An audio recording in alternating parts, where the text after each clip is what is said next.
Hi friends, welcome back to my channel. இன்றைக்கி நாம் பார்க்க போகிற வீடியோன்னு பார்த்தீங்கன்னா, பூர்வீக சொத்து கிடைக்க பரிகாரம். ஒருவர் கஷ்டப்பட்டு வியர்வை சிந்தி உழைத்து சம்பாதித்த பணம் தன்னுடைய அடுத்தடுத்த சந்ததியினருக்கு செல்ல வேண்டும் என்பதுதான் அவருடைய விருப்பமாக இருக்கும். ஆனால் ஏதோ ஒரு சூழ்நிலையில் அந்த சொத்துக்களை இழந்து போய் விடுவது உண்டு. பூர்வீக சொத்துக்கள் கிடைக்காமல் போகவும் சிலருக்கு நேரிடும்.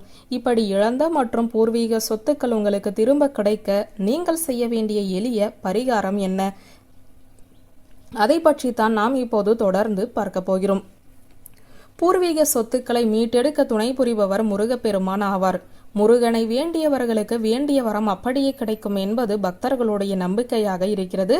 அந்த வகையில் இழந்த மற்றும் பூர்வீக சொத்துக்கள் கிடைக்க திருச்செந்தூர் முருகனை வழிபடுவது சிறப்பான பலன்களை கொடுக்க வல்லது. முன்னோர்கள் சேர்த்து வைத்த சொத்துக்கள் அவ்வளவு எளிதாக அடுத்த தலைமுறைக்கு செல்வதில்லை. அடுத்த தலைமுறையினர் அடுத்த வேளை சாப்பாட்டிற்கே கஷ்டப்படும் போது சேர்த்து வைத்த சொத்துக்கள் யாருக்குத்தான் காத்திருக்கிறது என்பது தெரிவதில்லை. துன்பப்படும் வேளையில் உதவாத சொத்துக்கள் எதற்கு என்று எண்ணுவோர் இந்த பரிகாரத்தை செய்யுங்கள். பூர்வீக சொத்துக்கள் உங்களுடைய கை தேடி வரும். திருச்செந்தூர் முருகப்பெருமான் படம் ஒன்றை வாங்கி வைத்துக் கொள்ளுங்கள். வீட்டிலேயே இந்த பரிகாரத்தை எளிமையான முறையில் நீங்கள் செய்யலாம். முருகப்பெருமானின் படத்தை சுத்தம் செய்து சந்தன குங்குமம் இட்டு மலர்களால் அலங்கரித்துக் கொள்ளுங்கள்.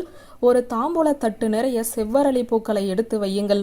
ஒவ்வொரு செவ்வாய்க்கிழமை தோறும் இதுபோல தயாரித்து வைத்து காலையில் குளித்து முடித்து சுத்தபத்தமாக ஓம் எனும் பிரணவ மந்திரத்தை உச்சரித்தபடி 108 முறை செவ்வரளி பூக்களால் முருகப்பெருமானை அர்ச்சனை செய்யுங்கள். தொடர்ந்து ஒவ்வொரு செவ்வாய்க்கிழமையிலும் அர்ச்சனை செய்து 27 வாரங்கள் தொடர வேண்டும். 27 வாரங்கள் திருச்செந்தூர் முருகப்பெருமானை செவ்வரளி மலர்களால் 108 முறை ஓம் எனும் பிரணவ மந்திரத்தோடு அர்ச்சனை செய்து வழிபட்டு மனதார உங்களுடைய சொத்துக்கள் திரும்ப கிடைக்க பிரார்த்தித்து கொள்ள வேண்டும். இப்படி பிரார்த்தனை செய்யும் போது இழந்த சொத்துக்களாக இருந்தாலும் சரி, உங்களுடைய கிடைக்காத பூர்வீக சொத்துக்களாக இருந்தாலும் சரி, உங்களை தேடி தானாகவே வந்து சேரும் என்பது நம்பிக்கை. நாளை கிடைக்க இருக்கும் பலாக்காயை விட இன்றைய கலாக்காய் சிறந்தது என்று ஒரு பழமொழி இருக்கும். இன்று நீங்கள் துன்பப்படும் வேளையில் பயன்படாத சொத்துக்கள் எதுவுமே நாளை உங்கள் சந்ததியினரை வாழ வைக்க போவதில்லை. உங்களுடைய தொழில் முன்னேற்றத்திற்கு, பொருளாதார தேவைகளுக்கு சொத்துக்களை எப்படி பயன்படுத்த வேண்டுமோ அப்படி பயன்படுத்தி முன்னேற பாருங்கள்.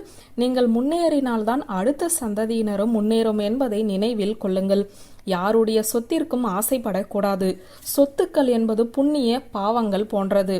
அடுத்தவர்களுடைய புண்ணிய பாவங்களை நீங்கள் சுமக்க ஆசைப்பட்டால் அது உங்களை மட்டுமல்லாமல் உங்களுடைய சந்ததியினரையும் வழி வழியாக பாதிக்கும். பிறன்மனை நோக்குவதும் பிறர் சொத்து மீது ஆசைப்படுவதும் பொல்லாத பாவத்தை சேர்க்கும்.